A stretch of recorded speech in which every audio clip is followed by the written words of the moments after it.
Shiva competition hub. Shiva competition hub में आप सभी का हार्दिक स्वागत और अभिनंदन है। कंपटीशन से संबंधित शिक्षा व्यवस्था को बेहतर बनाने के लिए हमारी टीम सतत प्रयासरत है। सरकारी नौकरी में भर्ती प्रतियोगिता को आसान बनाने के लिए तथा मंडल के बच्चों को अधिक से अधिक सेलेक्ट कराने के लिए शिवा कंपटीशन हब सदैव तत्पर है। हमारे यहाँ PCS, SSC, banking, railway, TET, CTET, super TET, PET, UPP, SSC GD, SI तथा अन्य प्रतियोगी परीक्षाओं की तैयारी कराई जाती है। शिक्षा व्यवस्था को और बेहतर बनाने के लिए हमारे यहाँ 400 सीटों की एसी लाइब्रेरी भी उपलब्ध है। अधिक जानकारी के लिए संपर्क करें 72 33 85 1000 और 72 34 86 2000। पता है अदम गोंडवी मैदान के सामने मान्यवर शोरूम के बगल कचहरी road, Gonda.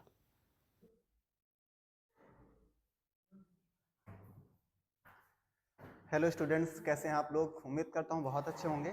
Shiva competition hub के ऑफिशियल यूट्यूब चैनल में आपका बहुत बहुत स्वागत है। तो ज्योग्राफी की श्रृंखला को लेकर के मैं प्रस्तुत हुआ हूं। हम लोग ज्योग्राफी को पढ़ेंगे। आपको पता है कि जब हम जीएस पढ़ते हैं तो जीएस का एक पार्ट ज्योग्राफी भी है और ज्योग्राफी से भी ऑल ओवर 5 6 7 8 क्वेश्चन पूछे जाते हैं। और अब एक एक क्वेश्चन का बहुत मायने होता है। एक क्वेश्चन से आप बहुत आगे जा सकते हैं, बहुत पीछे जा सकते हैं। तो हम लोग कोशिश करेंगे कि ज्योग्राफी को हम ऐसे पढ़ेंगे ताकि इससे आने वाले हर एक प्रश्न को हम सॉल्व कर सकें। कोई भी प्रश्न ऐसा ना रहे जिसमें आपको डाउट रहे, किसी भी कॉन्सेप्ट में डाउट ना रहे। पूरी ज्योग्राफी हम लोग कवर करेंगे और पढ़ेंगे। तो आइए हम लोग क्लास को कंटिन्यू करते हैं और आगे की तरफ बढ़ते हैं। जैसे सबसे पहले तो मैं ज्योग्राफी की बात करूंगा। सबसे पहले तुम यही देखेंगे ज्योग्राफी का इंट्रोडक्शन कि ज्योग्राफी है क्या। तो जब ज्योग्राफी की हम लोग बात करते हैं, ठीक है, जिसको हिंदी में आप भाई भूगोल कहते हैं, क्या कहते हैं? भूगोल। ये भी क्या है? जीएस का पार्ट है। किसका पार्ट है? ठीक है, जीएस का पार्ट है। ठीक है, किसका पार्ट है भाई? ये भी जीएस का ही पार्ट है। अब जब हम ज्योग्राफी पढ़ते हैं तो ज्योग्राफी पढ़ते वक्त आपने देखा होगा कि जो ज्योग्राफी है ये दो शब्दों से मिल करके बना है। पहला शब्द है जियो और दूसरा शब्द है ग्राफिया। दूसरा शब्द है ग्राफिया। अब जो जियो शब्द है, इस जियो का मतलब होता है अर्थ। इसका मतलब क्या होता है भाई? इसकी मीनिंग होती है अर्थ। और जो ग्राफिया शब्द है, इस ग्राफिया का मतलब होता है डिस्क्रिप्शन। इसका मतलब होता है डिस्क्रिप्शन, या जिसको हिंदी में कहते हैं वर्णन। क्या कहते हैं? वर्णन। अभी हम लोग समझेंगे कि वर्णन भी क्या होता है, वर्णन किसे कहते हैं। जैसे नॉर्मली किसी चीज को डिफाइन करना ये अलग है और उसका वर्णन करना ये दोनों अलग अलग चीजें हैं। पृथ्वी के संदर्भ में वर्णन क्या है, वर्णन किसे कहते हैं, हम इसे भी देखेंगे। और इसी के साथ अगर मैं बात करूं कि सबसे पहले ज्योग्राफी शब्द का प्रयोग किसने किया था, अगर इस हम लोग शब्द की बात करते हैं कि ज्योग्राफी शब्द का प्रयोग किसने किया था, तो इस शब्द का सबसे पहले प्रयोग किया था इरेटोस्थनीज ने। किसने प्रयोग किया था? इरेटोस्थनीज ने। और ये क्वेश्चन एग्जाम्स में आया हुआ है कि ज्योग्राफी शब्द का सबसे पहले प्रयोग किसने किया था। अब ज्योग्राफी को आपने देखा कि जियो का मतलब क्या हो गया? अर्थ। और अर्थ का मतलब पृथ्वी। और डिस्क्रिप्शन का मतलब क्या है? डिस्क्रिप्शन का मतलब है वर्णन। तो क्या मैं ये कह सकता हूं दोनों को मर्ज करके कि पृथ्वी का वर्णन भूगोल कहलाता है। पृथ्वी का वर्णन भूगोल कहलाता है। पृथ्वी का वर्णन भूगोल कहलाता है। और भूगोल से क्वेश्चंस पूछे ही जाते हैं, 100% पूछे जाएंगे, क्योंकि ये भी क्या है? ये भी जीएस का ही एक पार्ट है। ये क्या कहलाता है? भूगोल। अब भूगोल का अध्ययन हम लोग कैसे करते हैं? दो तरीके से करते हैं। आपने देखा होगा कि हम लोग क्या करते हैं, एक तो हम लोग नेचुरल कंपोनेंट का स्टडी करते हैं। ठीक है, नेचुरल कंपोनेंट को पढ़ते हैं, या जितने भी नेचुरल कंपोनेंट अवेलेबल हैं, ठीक है, उनके बारे में पढ़ते हैं। प्राकृतिक तत्वों के बारे में पढ़ते हैं। और जब हम प्राकृतिक तत्वों के बारे में पढ़ते हैं तो इसी को हम लोग कहते हैं फिजिकल ज्योग्राफी। क्या कहते हैं? Physical geography. और दूसरा क्या है? दूसरा हम लोग पढ़ते हैं, ठीक है, ह्यूमन मेड ऑब्जेक्ट के बारे में। किसके बारे में पढ़ते हैं? ह्यूमन मेड ऑब्जेक्ट के बारे में पढ़ते हैं। और जब हम ह्यूमन मेड ऑब्जेक्ट के बारे में पढ़ते हैं तब इसे हम कहते हैं ह्यूमन ज्योग्राफी। क्वेश्चंस दोनों से आते हैं, फिजिकल ज्योग्राफी से भी क्वेश्चंस आते हैं और ह्यूमन ज्योग्राफी से भी क्वेश्चंस आते हैं। तो ज्योग्राफी को आप कैसे पढ़ते हैं? जैसे अभी हमने देखा कि दो बेसिस पे पढ़ते हैं। पहला हम देखते हैं कि हम लोग नेचुरल कंपोनेंट की स्टडी करते हैं। किसकी स्टडी करते हैं? नेचुरल कंपोनेंट की। अब इसमें हम लोग कंप्लीटली किसके बारे में पढ़ेंगे? नेचुरल कंपोनेंट के बारे में पढ़ेंगे। या प्राकृतिक तत्वों के बारे में पढ़ेंगे। किसके बारे में पढ़ेंगे? प्राकृतिक तत्वों के बारे में। सपोज कर लो आप, वे सभी ऑब्जेक्ट जिन ऑब्जेक्ट को किसने बनाया है, जिन ऑब्जेक्ट का निर्माण नेचर ने किया है, इसको आप पढ़ते हैं। और इसे हम लोग रखते किस में है? इसे हम लोग रखते हैं फिजिकल जियोग्राफी में। किसमें रखते हैं? फिजिकल जियोग्राफी में। किसमें रखेंगे? फिजिकल जियोग्राफी में रखेंगे, जिसको हम लोग कहते हैं भौतिक भूगोल। क्या कहते हैं? भौतिक भूगोल। अब सपोज कर लो आप कि जैसे आप क्या पढ़ते हैं, जैसे आप पढ़ते हैं माउंटेन। क्या पढ़ते हैं? जैसे माउंटेन आप पढ़ते हैं, ठीक है। पर्वत आप पढ़ते हैं, पर्वत हो गया। इसके अलावा नदी हो गया, नदी के अलावा पठार हो गया।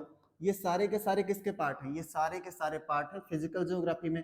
अच्छा, अगर मैं पर्वत की बात कर लूं, नदी की बात कर लूं, पठार की बात कर लूं, तो इनका निर्माण किसने किया है? इनका सबका निर्माण नेचर ने किया है। और इसी के अलावा दूसरे की मैं बात करूं, जिसको हम कहते हैं ह्यूमन मेड ऑब्जेक्ट। क्या कहते हैं? ठीक है, ह्यूमन मेड ऑब्जेक्ट।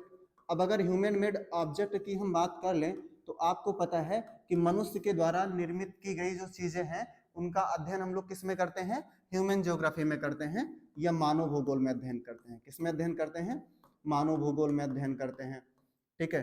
जैसे सपोज कर लो आप, जैसे ट्रांसपोर्ट क्या हो गया? ठीक है, ट्रांसपोर्ट हो गया। एग्रीकल्चर हो गया। क्या हो गया? एग्रीकल्चर हो गया। ये सारे के सारे टॉपिक्स ऐसे टॉपिक हैं जो किसमें रखे जाते हैं? जो मानव भूगोल की कैटेगरी में रखे जाते हैं। क्वेश्चंस दोनों से पूछे जाते हैं। क्योंकि हम लोगों ने दोनों को अलग अलग कर लिया है, वनडे एग्जाम में जो क्वेश्चन आते हैं वो अलग अलग करके नहीं आते, वो सिमिलर टॉपिक्स से आते हैं। वो टॉपिक ह्यूमन ज्योग्राफी का भी हो सकता है या फिजिकल ज्योग्राफी का भी टॉपिक हो सकता है। दोनों को हम देखेंगे और दोनों की स्टडी करेंगे। साथ में ज्योग्राफी को, जब हम ज्योग्राफी की स्टडी करते हैं, तो ज्योग्राफी को हम लोग दो पार्ट में डिवाइड कर देते हैं। जैसे रीजनल बेस पे अगर मैं बात कर लूं, आप देखेंगे कि ज्योग्राफी को हम लोग डिवाइड दो पार्ट में करते हैं। जैसे रीजन बेस पे मैं बात कर लूं, तो एक हम लोग वर्ल्ड ज्योग्राफी पढ़ते हैं, ठीक है। एक पढ़ते हैं वर्ल्ड ज्योग्राफी, या जिसको कहते हैं विश्व का भूगोल। और दूसरा हम लोग पढ़ते हैं इंडियन ज्योग्राफी। क्या पढ़ते हैं? Indian geography. अब समझने वाली बात यह है कि जो क्वेश्चन है वो ज्यादा आता है इंडियन ज्योग्राफी से। किससे क्वेश्चन आता है? इंडियन ज्योग्राफी से। लेकिन हम वर्ल्ड ज्योग्राफी को भी नेग्लेक्ट नहीं कर सकते।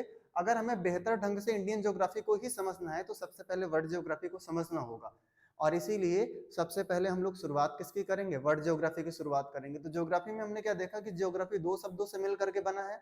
पहला शब्द जियो और दूसरा शब्द ग्राफिया। जियो का मतलब होता है पृथ्वी, और ग्राफिया का मतलब होता है डिस्क्रिप्शन, या जिसको हमने वर्णन कहा। अब हम देख लेते हैं कि ये वर्णन है क्या, और वर्णन किसे कहते हैं। वर्णन को भी हम लोग देख लेते हैं कि डिस्क्रिप्शन क्या है। जैसे हमने देखा वर्णन, क्या देखा? वर्णन। और वर्णन किसका किया? पृथ्वी का वर्णन। किसका वर्णन? पृथ्वी का वर्णन। और इसी पृथ्वी के वर्णन को हमने क्या बताया? इसी को हमने बताया कि यही है भूगोल। यही क्या है भाई? यही भूगोल है। अब ये पृथ्वी का वर्णन हम करते कैसे हैं, और पृथ्वी का वर्णन कैसे करेंगे? सपोज कर लो आप कि ये क्या है? ये पृथ्वी है। ये क्या है?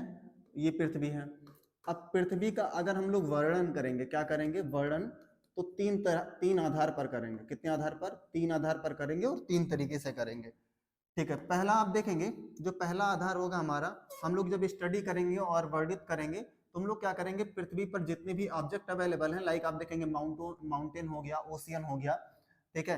तो ये क्या है कि पृथ्वी की सतह का अध्ययन करेंगे। क्या करेंगे? पृथ्वी की सतह का अध्ययन। पृथ्वी की सतह का अध्ययन। पहला पॉइंट क्या है कि हम क्या करेंगे? पृथ्वी की सतह का अध्ययन करेंगे। अच्छा, सेकंड पॉइंट की मैं ऐसे ही बात कर लूं, एक तो हो गया पृथ्वी की सतह का अध्ययन, और उसके बाद पृथ्वी के चारों ओर, ठीक है, पृथ्वी के चारों ओर जो वायुमंडल है, इसका अध्ययन करेंगे।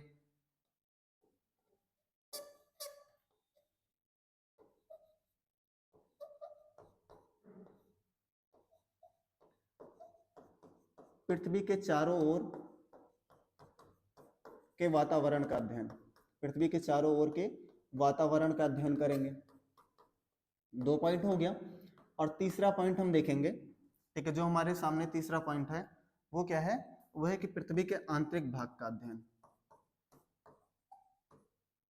पृथ्वी के आंतरिक भाग का अध्ययन।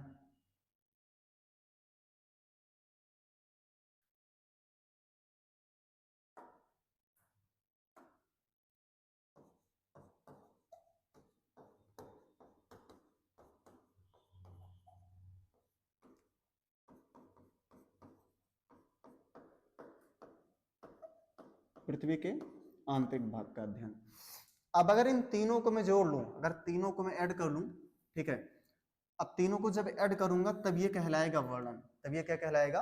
तब ये कहलाएगा वर्णन। आई होप ये जो वर्णन है ये आपको क्लियरली समझ में आया होगा। ये हो गया अर्थ का सरफेस, ये क्या है? ये है सतह,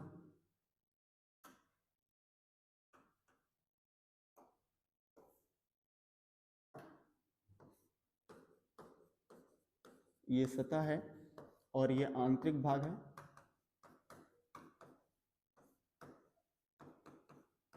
साथ में आप ये देखोगे ये आउटर पार्ट है या बाह्य वातावरण। ये क्या है? बाह्य वातावरण। और इसी बाह्य वातावरण को हम क्या कहते हैं? इसी को हम कहते हैं वायुमंडल। क्या कहते हैं? वायुमंडल। आगे हम इसके बारे में भी बात करेंगे।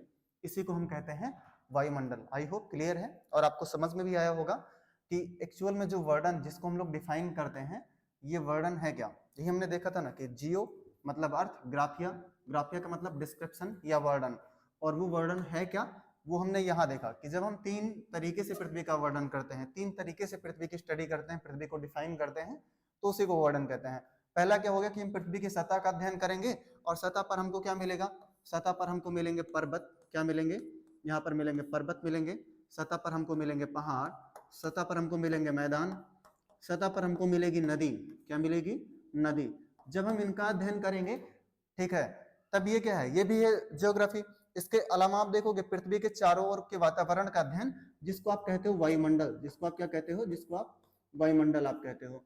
और इसके अलावा आप देखोगे जियोलॉजी अर्थात पृथ्वी के आंतरिक भाग का अध्ययन। ये क्या है? पृथ्वी के आंतरिक भाग का अध्ययन। तो ये हो गया पृथ्वी का वर्णन या ये हो गई ज्योग्राफी। जब इस तरीके से हम लोग पृथ्वी का अध्ययन करते हैं तो इसी को हम क्या कहते हैं? इसी को हम कहते हैं ज्योग्राफी। क्लियर है? और ज्योग्राफी के अलावा हमने देखा कि दो तरीके से हम लोग अध्ययन करते हैं। एक तो हम नेचुरल कंपोनेंट की स्टडी करें जिसको हम लोग फिजिकल ज्योग्राफी कहते हैं। दूसरा हम लोग ह्यूमन मेड थिंग्स का अध्ययन करें या ह्यूमन मेड ऑब्जेक्ट का अध्ययन करें जिसको हम लोग ह्यूमन ज्योग्राफी कहते हैं। इसके अलावा ज्योग्राफी को जब हम रीजन बेस पे डिवाइड करते हैं तो हम देखते हैं कि एक वर्ल्ड ज्योग्राफी हो गया और एक इंडियन ज्योग्राफी हो गया। अब इन्हीं दोनों से क्वेश्चंस आते हैं, क्योंकि जब हम यहाँ स्टडी करेंगे तो हम फिजिकल ज्योग्राफी ह्यूमन ज्योग्राफी दोनों को मर्ज करके ही पढ़ेंगे, ठीक है, लेकिन दो पार्ट पे, दो आधारों पे डिवाइड करके पढ़ेंगे। अब आगे प्रश्न ये आता है कि कौन कौन से एग्जाम को हमारा ये बैच है हमारी, ये कौन कौन से एग्जाम को टारगेट करेगी। आप देखोगे कि एसएससी के सारे एग्जाम्स, एसएससी के एग्जाम्स जैसे आप देखोगे सीजीएल हो गया, ठीक है, सीजीएल हो गया, इसके अलावा सीएचएसएल हो गया, ठीक है, और एसएससी जीडी हो गया, एसएससी जीडी हो गया। इसके अलावा आप देखोगे एलडीसी का एग्जाम हो गया। तो ये सारे एग्जाम्स टारगेट होंगे। इन सारे एग्जाम्स में अगर ज्योग्राफी से क्वेश्चन आता है, आप यहाँ से पूरी क्लास अगर पढ़ लेते हैं तो 100% आप टिक मारोगे, आपका हो जाएगा। रेलवे में आप देखोगे रेलवे के एग्जाम्स को टारगेट करेगा, जैसे एनटीपीसी हो गया, ठीक है, एनटीपीसी हो गया। इसके अलावा आप देखोगे आरपीएफ, ठीक है, जो रेलवे का एग्जाम है आरपीएफ, वो भी हो गया। कांस्टेबल और एएसआई आप देखोगे ऑल स्टेट, जितने भी स्टेट हैं, ठीक है, ऑल स्टेट के कांस्टेबल और एएसआई के एग्जाम्स को भी ये टारगेट करेगा। अर्थात इन सारे एग्जाम्स में अगर आप बैठते हो और ये बैच आपने पढ़ रखी है तो ज्योग्राफी से आने वाले क्वेश्चंस को 100% आप सॉल्व करोगे। उसके लिए आप निश्चिंत रहो। बस ये करना है कि पेशेंस के साथ एक बार ज्योग्राफी को डीप पढ़ लेना है। और ज्योग्राफी कोई ऐसा नहीं है कि समझ में नहीं आएगा, बस आप एक बार लगे रहो, ध्यान से पढ़ो, 100% समझ में आने वाला सब्जेक्ट है और 100% समझ में भी आएगा। अब बात ये हो गई कि ये कौन कौन से एग्जाम को टारगेट करेगा, ठीक है। जैसे नोट्स की मैं बात कर लूं कि नोट्स आपको कहां से मिलेगा। देखो, जो भी यहाँ पर पढ़ाया जाएगा या जो भी आप बोर्ड पर देखोगे, ये सारे का सारा शिवा कंपटीशन हब का टेलीग्राम चैनल आप ज्वाइन करोगे, टेलीग्राम पर ग्रुप ज्वाइन करोगे, वहां पर ये पूरा पीडीएफ आपको मिल जाएगा। सारी चीजें पीडीएफ में भी अवेलेबल रहेंगी, प्लस आप साथ में यहाँ क्लास भी अटेंड कर सकते हो। जो भी बोर्ड पर लिखा रहेगा इसका पीडीएफ भी आपको प्रोवाइड हो जाया करेगा, पीडीएफ मिल जाया करेगा।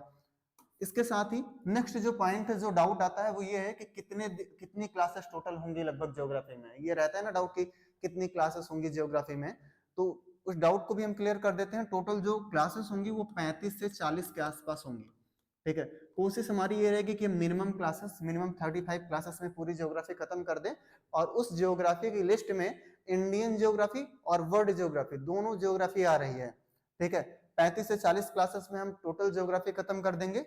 आप देखोगे कि 15 से 20 पहला जो हमारा पार्ट होगा वो होगा वर्ल्ड ज्योग्राफी का, और इस वर्ल्ड ज्योग्राफी को हम लोग खत्म करेंगे 15 से 20 क्लास में। इसके बाद 15 से 20 क्लास ही लगेगी इंडियन ज्योग्राफी में, और इंडियन ज्योग्राफी को भी हम लोग फिनिश करेंगे। क्लियर है? तो ये सारी पॉइंट्स आपको जो है क्लियर हुई होंगी, इसमें कोई डाउट नहीं होगा आई थिंक।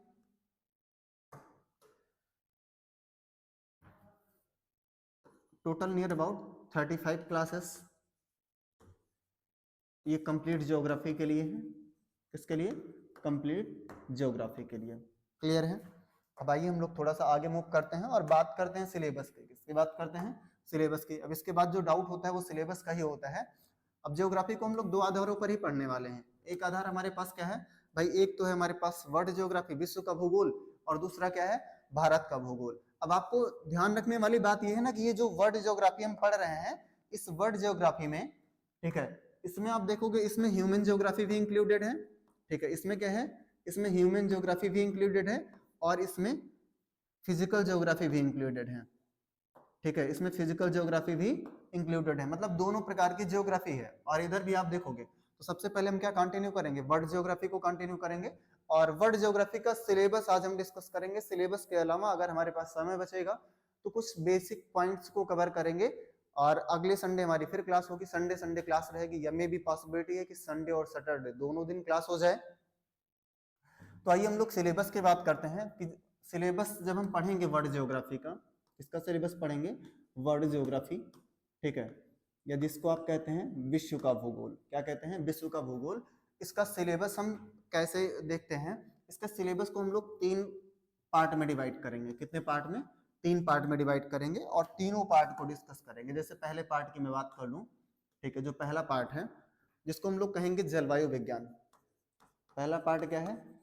पहला पार्ट है जलवायु विज्ञान, या जिसको आप कह सकते हो क्लाइमेटोलॉजी कहते हैं। क्या कहते हैं? क्लाइमेटोलॉजी, जलवायु विज्ञान। अब जलवायु विज्ञान में हम लोग क्या क्या पढ़ेंगे? सबसे पहले तो हम इसमें अध्ययन करेंगे वायुमंडल का। क्या पढ़ेंगे? सबसे पहले हम लोग इसमें वायुमंडल के बारे में पढ़ेंगे, और वायुमंडल के बाद हम लोग पढ़ेंगे वायुदाब के बारे में। किसके बारे में? वायुदाब के बारे में। वायुदाब के बाद हम लोग पढ़ेंगे वायुदाब पेटियों के बारे में। वायुदाब पेटी का इसमें अध्ययन करेंगे। वायुदाब पेटी के अलावा हम लोग इसमें पढ़ेंगे पवन। क्या पढ़ेंगे? पवन। पवन के अलावा हम लोग पढ़ेंगे चक्रवात। ठीक है, चक्रवात के अलावा हम लोग यहाँ पर पढ़ेंगे वृष्टि। वृष्टि, अब जो वृष्टि शब्द है जिसको आप कहते हो प्रीसिपिटेशन, ठीक है, ये जो प्रीसिपिटेशन है, इस प्रीसिपिटेशन में रेनफॉल भी आ जाती है, इसी प्रीसिपिटेशन में हेलफॉल भी आ जाती है, और स्नोफॉल भी आ जाती है। जो वर्षा है वो 3 रूपों में होती है, जल के बूंद के रूप में, छोटे छोटे ओलों के रूप में, और बर्फ, महीन बर्फ के रूप में। ये तीनों प्रकार की जो वर्षा है ये वृष्टि में आ जाती है। ठीक है, इसके अलावा एक टॉपिक और होगा क्लाउड, बादल। तो ये इतने टॉपिक्स होंगे जिसको हम पढ़ेंगे क्लाइमेटोलॉजी में। ठीक है, सबसे पहले हम क्लाइमेटोलॉजी ही शुरू करेंगे, और क्लाइमेटोलॉजी में हम पढ़ेंगे वायुमंडल, वायुदाब पढ़ेंगे, वायुदाब पेटियां पढ़ेंगे, वायुदाब पेटियों के बाद पवन पढ़ेंगे, पवन के बाद चक्रवात, वृष्टि और बादल। ये सारे टॉपिक्स होंगे जिनको हम कवर करेंगे क्लाइमेटोलॉजी में, जिनको हम कवर करेंगे जलवायु विज्ञान में। अब आगे हम देखते हैं जो दूसरा हमारा पार्ट होगा जिसको हम कहते हैं जियोमॉर्फोलॉजी, या जिसको हम कहते हैं भू आकृति विज्ञान। इसको हम क्या कहते हैं भाई? इसको हम कहते हैं भू आकृति विज्ञान। ये कहलाता है भू आकृति विज्ञान। अब इस भू आकृति विज्ञान में हम लोग क्या क्या पढ़ेंगे? सबसे पहला जो इसमें हमारा टॉपिक है वो होगा पृथ्वी की आंतरिक संरचना। पृथ्वी की आंतरिक संरचना। तो सबसे पहले तो हम लोग इसमें पृथ्वी की आंतरिक संरचना के बारे में बात करेंगे कि पृथ्वी अंदर से किस तरीके से और किस तरीके से बनी हुई है। इसके बाद पृथ्वी की उत्पत्ति के संबंध में 2 सिद्धांत हैं, आपने सुना होगा। एक तो है प्लेट टेक्टोनिक थ्योरी, ठीक है, एक है प्लेट टेक्टोनिक थ्योरी, और दूसरा आपने देखा होगा प्लेट टेक्टोनिक के अलावा प्लेट विवर्तनिकी थ्योरी। क्या है? प्लेट विवर्तनिकी थ्योरी। प्लेट टेक्टोनिक थ्योरी और प्लेट विवर्तनिकी थ्योरी, ये हम पढ़ेंगे। इसके साथ साथ ही हम लोग पढ़ेंगे चट्टान। क्या पढ़ेंगे? चट्टान पढ़ेंगे। चट्टान के अलावा आप देखोगे ज्वालामुखी, ठीक है, इसी में हम पढ़ेंगे ज्वालामुखी, और इसी में हम पढ़ेंगे भूकंप। क्या पढ़ेंगे? भूकंप पढ़ेंगे। ठीक है, तो ये सारे कुछ ऐसे पॉइंट्स होंगे जिनको हम लोग कवर करेंगे भू आकृति विज्ञान में। अब जो तीसरा हमारा पार्ट है जिसको हम लोग कहते हैं ओशियनोग्राफी, या जिसको हम लोग कहते हैं समुद्र विज्ञान, इस वाले पार्ट को हम लोग क्या कहते हैं भाई, इसे हम कहते हैं समुद्र विज्ञान। जैसे आप देखोगे हम लोग महासागरों के बारे में भी बात करते हैं। अच्छा, एक पॉइंट इसमें और है, 7 महाद्वीप। क्या है? 7 महाद्वीप हैं। इसी के साथ साथ हम लोग 7 महाद्वीपों का भी अध्ययन करेंगे, प्लस एक नया महाद्वीप, ठीक है, न्यूजीलैंडिया, ठीक है, एक न्यू कॉन्टिनेंट है जिसको न्यूजीलैंडिया कहा जाता है, ये भी ऐड हो गया है, तो इसके बारे में भी बात करेंगे, प्लस 1 न्यू।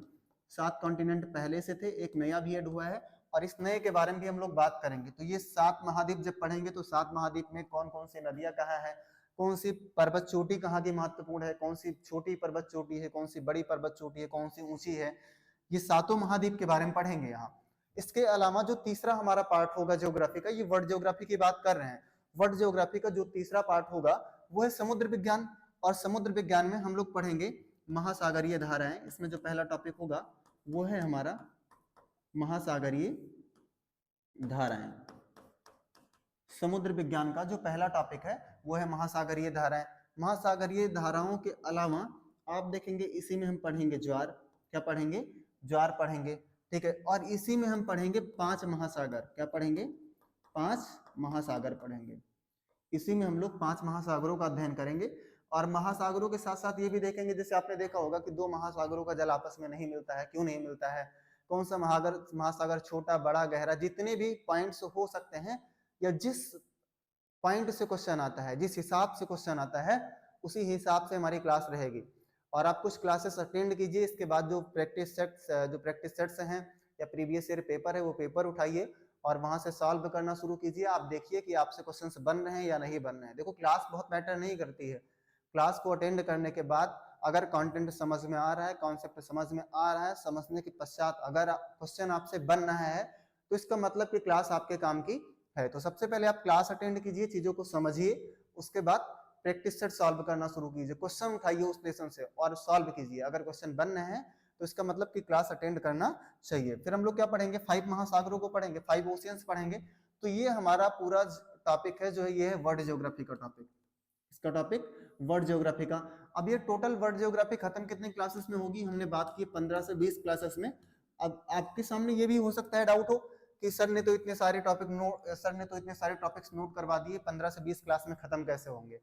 आपको समझना यह है कि इसमें से कुछ टॉपिक्स ऐसे हैं जो टॉपिक्स एक सिंगल क्लास भी जिनमें नहीं लगेगी। कहने का मतलब जैसे आप देख लो, पवन हो गया, ठीक है, पवन चक्रवात हो गया, इसके अलावा वायुदाब पेटी हो गया। वायुदाब पेटी और वायुदाब ये दोनों एक क्लास का टॉपिक है, लगभग एक क्लास में खत्म हो जाएगा।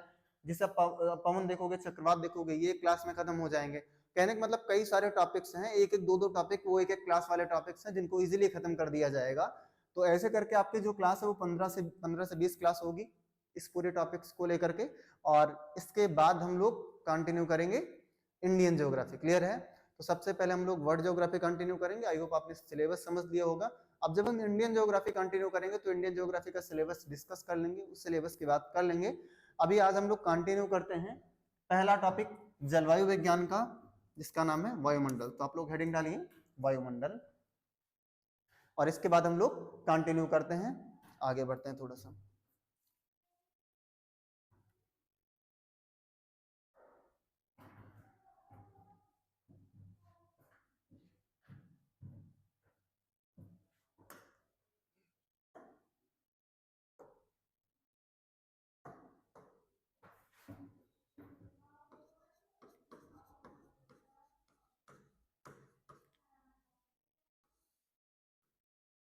वायुमंडल,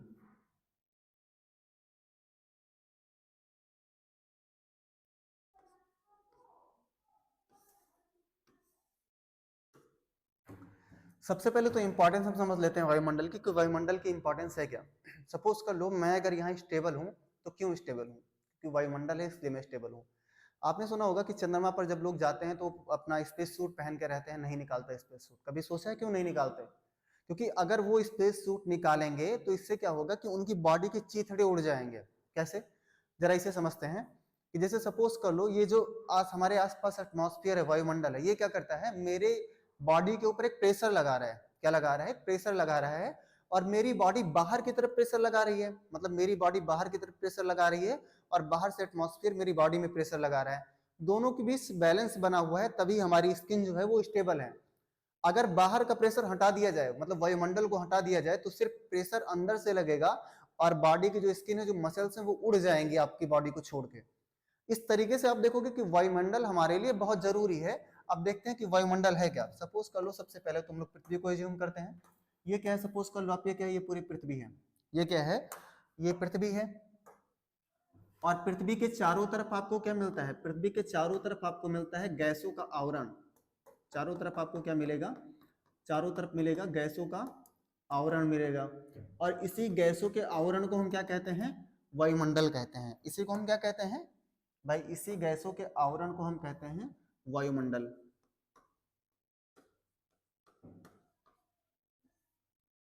तो वायुमंडल है क्या, ये गैसों का आवरण है।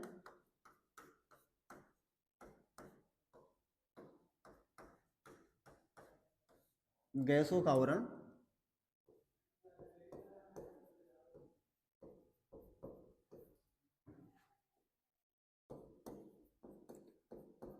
जो पृथ्वी के चारों तरफ फैला हुआ है। गैसों का आवरण जो पृथ्वी के चारों तरफ फैला हुआ है, उसी को क्या कहा जाता है, उसी को कहा जाता है वायुमंडल। उसी को हम क्या कहते हैं भाई, उसी को हम वायुमंडल कहते हैं। अब आप सोच रहे होंगे कि वायुमंडल जो है वो चारों तरफ फैला हुआ है, लेकिन ये दूर क्यों नहीं जा रहा, ये यहीं पर स्टेबल क्यों है। तो ये स्टेबल है, चारों तरफ टिका क्यों हुआ है, गुरुत्वाकर्षण बल के कारण। किसके कारण, गुरुत्वाकर्षण बल के कारण। तो वायुमंडल अगर पृथ्वी के चारों तरफ टिका है तो क्यों टिका है, क्योंकि पृथ्वी का गुरुत्वाकर्षण बल कार्य कर रहा है, इसीलिए ये पृथ्वी के चारों तरफ टिका हुआ है। अब सपोज कर लो आपकी एक सिचुएशन इमेजिन करो, आपकी एक बॉल है, आपके पास एक बॉल है और बॉल के चारों तरफ क्या, चारों तरफ पिन लगी हुई है। चारों तरफ क्या लगी हुई है, पिन्स लगी हुई है। इसी तरीके से हम पृथ्वी पर स्टेबल है। जैसे सपोज कर लो आपकी ये अर्थ है और अर्थ पर ऐसे हम लोग हैं, लाइक दिस। अब इस तरीके से भी हम हैं और इस तरीके से भी हम हैं। अब आप ये आ रहा होगा ना कि नीचे की तरफ लटके हुए हैं, तुम गिर क्यों नहीं रहे हैं, गिर नहीं रहे क्योंकि पृथ्वी का क्या काम कर रहा है, ग्रेविटेशनल फोर्स काम कर रहा है, गुरुत्वाकर्षण बल काम कर रहा है, जिसने हमें खींच रखा है अपनी तरफ। जिसने क्या कर रखा है, हमें हमें खींच रखा है। और उसने सिर्फ हमें नहीं, आसपास की जो हवाएं हैं, जिन्होंने अपना एक इन्वेलप तैयार किया हुआ है, उस इन्वेलप को भी अपनी तरफ खींचा रखा हुआ है। और इससे जो एक लेयर बन रही है, उसी लेयर को हम क्या कहते हैं, उसी को हम कहते हैं वायुमंडल। वही क्या है, वही है वायुमंडल। तो ये क्या है, ये आपने देखा पृथ्वी और इसके चारों तरफ क्या है, वायुमंडल। वायुमंडल है क्या, ion envelope of air which surrounds the earth. गैसों का एक ऐसा आवरण जो पृथ्वी को चारों तरफ से घेरे हुई है, वो क्या कहलाता है, वो कहलाता है वायुमंडल। और घेरे क्यों हुए है, उसका रीजन क्या है, उसका रीजन है गुरुत्वाकर्षण बल। क्योंकि गुरुत्वाकर्षण बल इसको दूर जाने नहीं दे रहा है। आप चंद्रमा पर देखोगे, वहां पर गुरुत्वाकर्षण बल नहीं है। वहां पर जाने के बाद लोग स्पेस सूट पहने रहते हैं सिर्फ इसलिए क्योंकि वहां पर ना एटमॉस्फेयर है, ना वायुमंडल है, ना वायुमंडल का प्रेशर लग रहा है।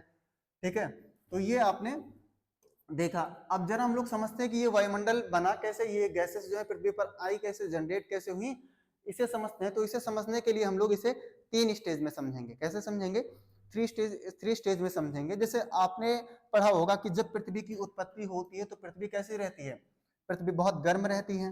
पृथ्वी कैसी रहती है, गर्म रहती है। तो सबसे पहला स्टेप हम लोग देखेंगे, स्टेप 1। स्टेप 1 में क्या है कि प्रारंभ में क्या था, प्रारंभ में जो पृथ्वी है, पृथ्वी का तापमान अधिक था। ठीक है, पृथ्वी का तापमान कैसा था, पृथ्वी का तापमान अधिक था। और धीरे धीरे फिर क्या हुआ, धीरे धीरे इसमें कूलिंग स्टार्ट हुई। इसमें क्या हुई, ठीक है, कूलिंग हुई। फिर क्या हुआ, पृथ्वी की कूलिंग हुई।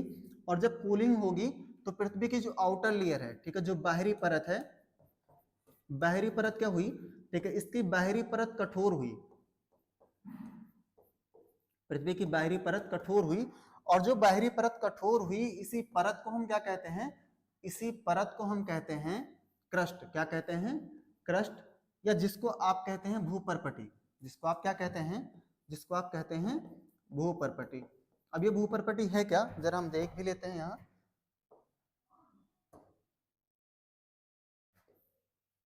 जैसे सपोज कर लो आप कि ये क्या है, ये पृथ्वी है। ये क्या है, ये पृथ्वी है। और ये पृथ्वी है। पहले ये कैसी है, पहले ये बहुत गर्म है। अब धीरे धीरे क्या हो रही है, धीरे धीरे ठंडी हो रही है। और ठंडी जब हो रही है तो ये जो बाहर की लेयर है ये कठोर हो गई। ये कैसी हो गई, ये कठोर हो गई। और ये जो लेयर कठोर हुई, इसी को हम क्या कहते हैं, ये कठोर हो गई, और इसी कठोर परत को हम क्या कहते हैं, इसी को हम कहते हैं भूपर्पटी। क्या कहते हैं, भूपर्पटी। और ये क्या है भाई, ये है पृथ्वी। ये क्या है, ये पृथ्वी। अब भी आप देखोगे कि पहले स्टेज में क्या हुआ, पहले स्टेप वन, जो स्टेप वन था, स्टेप वन में पृथ्वी बहुत गर्म थी। गर्म होने के बाद फिर कूलिंग स्टार्ट हुई, और जब कूलिंग हुई तो पृथ्वी की जो बाहरी परत है, वो बाहरी परत मजबूत हो गई, कठोर हो गई, और उसी मजबूत परत को हमने क्या कहा, उसी को हमने भूपर्पटी कहा, उसी को हमने क्रस्ट कहा। तो ये फर्स्ट स्टेप है। अब सेकंड स्टेप में क्या हुआ, स्टेप टू।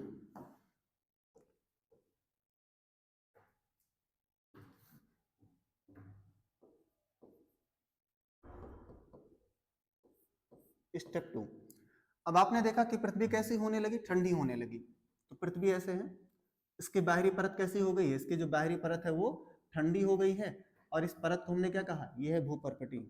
ये कैसी है, भूपर्पटी है, ठीक है, और ये कठोर है।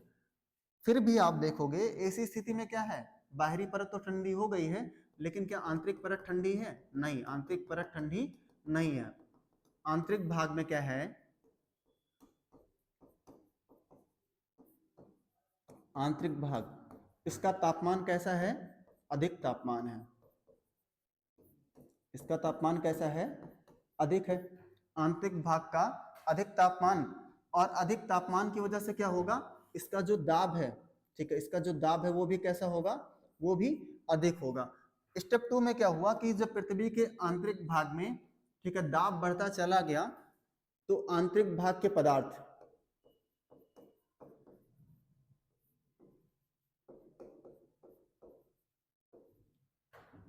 आंतरिक भाग के जो पदार्थ थे विस्फोट के साथ बाहर आए। कैसे बाहर आए, ठीक है, विस्फोट के साथ बाहर आए। आंतरिक भाग के पदार्थ विस्फोट के साथ बाहर आए,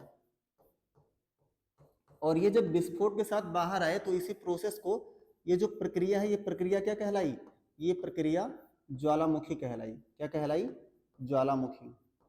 इस प्रक्रिया को क्या कहा गया, इस प्रक्रिया को कहा गया ज्वालामुखी। अब सपोज कर लो आप कि ये क्या थी, ये पृथ्वी थी, ठीक है, ये थी पृथ्वी, और इस पृथ्वी पर क्या हुआ कि इसके आंतरिक भाग के जो पदार्थ थे वो ऐसे विस्फोट के साथ बाहर निकले, विस्फोट के साथ बाहर निकले और चारों तरफ फैलते चले गए। और ये एक तरफ विस्फोट नहीं हुआ, आप देखोगे पूरी पृथ्वी पर कई जगहों पर इस तरीके से विस्फोट हुआ, ज्वालामुखी की प्रक्रिया शुरू हुई। क्यों शुरू हुई, क्योंकि पृथ्वी की जो बाहरी परत है वो ठंडी हो गई, लेकिन आंतरिक भाग इसका बहुत गर्म रहा, आंतरिक भाग का तापमान अधिक रहा, और फलस्वरूप क्या हुआ कि आंतरिक भाग का जो मैग्मा था वो निकल के बाहर आया, किसके द्वारा, विस्फोट के द्वारा। अब जब विस्फोट से निकल के बाहर आया तो आप देखोगे ये वाला जो पॉइंट बना, जिस मुख से ये निकल के बाहर आए थे, इसे क्या कहा गया, इसे क्रेटर कहा गया। क्या कहा गया, क्रेटर कहा गया। और जब ये आंतरिक भाग के पदार्थ विस्फोट के साथ बाहर आए तो इसमें कौन कौन से पदार्थ थे, इसमें था जलवाष्प, इसमें क्या था, इसमें था जलवाष्प, और इसमें थी CO2, इसमें थी SO2, ठीक है। आप देखोगे इसमें जलवाष्प बाहर आया, CO2, SO2 विभिन्न प्रकार की जो गैसेस थी वो विस्फोट के साथ बाहर आ गई। अब जब बाहर आई, और आप देखोगे बाहर, बाहर और क्या था, बाहर इससे पहले ही बाहर हाइड्रोजन और हीलियम विद्यमान थी, और फलस्वरूप क्या हुआ, फलस्वरूप आप देखोगे एटमॉस्फेयर का कंपोजिशन होने लगा, एटमॉस्फेयर बनने लगा, एटमॉस्फेयर का निर्माण पृथ्वी के चारों तरफ होने लगा। तो एक प्रक्रिया ये है। अब आप देखोगे जो जलवाष्प है, जब ये जलवाष्प बाहर आया तो बाहर आने के साथ साथ क्या हुआ, बाहर का तापमान कैसा था, बाहर का तापमान कम था, और अगर तापमान कम है तो जलवाष्प की विशेषता क्या है, ये क्या होगा, संघनन प्रारंभ होगा। क्या हुआ, संघनन प्रारंभ हुआ, और जब संघनन प्रारंभ हुआ तो जलवाष्प किसमें बदलने लगा, जल की बूंदों में परिवर्तन। किसमें परिवर्तन हुआ, जल की बूंदों में, जल की बूंदों में परिवर्तन हुआ। अब जब जल की बूंदों में परिवर्तन हुआ तो क्या शुरू हो गई, फिर शुरू हो गई वर्षा।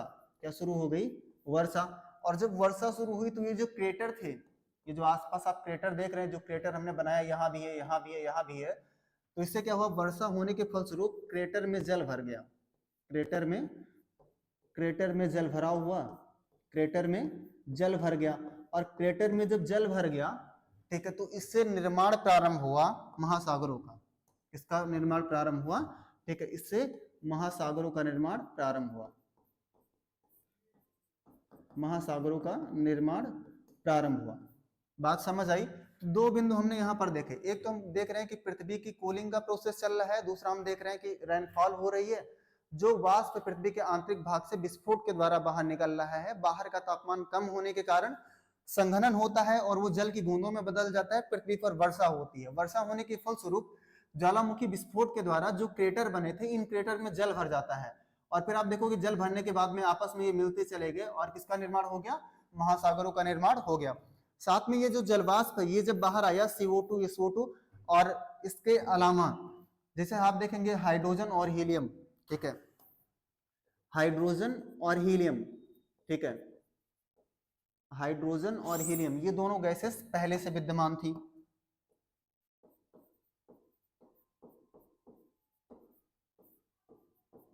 हाइड्रोजन और हीलियम ये पहले से विद्यमान थी। ये क्या थी, ये पहले से विद्यमान थी और ये गैसेस पहले से विद्यमान थी। ये गैसेस और CO2 SO2 जलवाष्प इन सब ने मिल करके क्या बनाया, एटमॉस्फेयर का फॉर्मेशन किया। और आप देखेंगे इस तरीके से पृथ्वी के चारों तरफ क्या बना, एक वायुमंडल का निर्माण हुआ। किसका निर्माण हुआ, एक वायुमंडल का निर्माण हुआ। तो ये तो रही कुछ बेसिक सी बातें, ताकि हम ये समझ जाएं कि पृथ्वी के चारों तरफ वायुमंडल कैसे बना। और आई होप इसी के साथ साथ आपको ये भी समझ में आ गया होगा कि ये जो महासागर है इनका निर्माण कैसे हुआ। ये बात आपको पहले से पता थी कि पृथ्वी गर्म और तप्त गोले के समान थी। इसका टेम्परेचर डाउन होना शुरू होता है तो बाहरी भाग क्रस्ट बन जाता है, आंतरिक भाग का तापमान बहुत अधिक रहता है जिसके कारण विस्फोट होता है और फिर जलवाष्प CO2 SO2 विभिन्न प्रकार की गैसेस बाहर आती हैं और जलवाष्प बाहर आएगा, बाहर का तापमान कम है इसीलिए संघनन होगा और वर्षा होगी, वर्षा के कारण क्रेटर में जल भर जाएगा और महासागर का निर्माण होगा।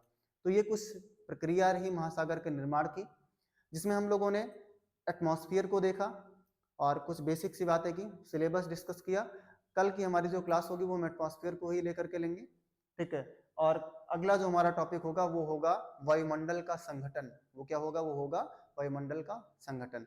तो आप जुड़े रहिए, मेहनत से पढ़ते रहिए, साथ में इस YouTube चैनल को लाइक कीजिए, शेयर कीजिए और सब्सक्राइब कीजिए, अपने दोस्तों में भी शेयर करिए, क्योंकि हमारा उद्देश्य परिवर्तन लाना है और शिक्षा को इजिली एक्सेसिबल बना देना है, ताकि हर कोई शिक्षा प्राप्त कर सके, अच्छी शिक्षा, और जीवन में प्रगति कर सके। धन्यवाद।